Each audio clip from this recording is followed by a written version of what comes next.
Regardez-moi. C'est ça là. Un portrait, mais moi je trouve un portrait. Il va coucher. Comment? Ok.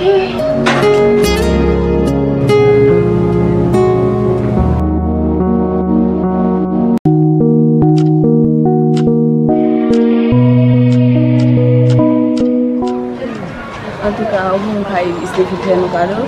Oui, un bel cahier, très belle. On va féliciter. Oui, on va acheter figure, moi, on va acheter figure. Oh, comment ça? Elle m'a pas la pour y aller. Oui, fais-moi l'occuper. Oh, regarde une femme. Eh bien, tout bon à tout. Et telle charge.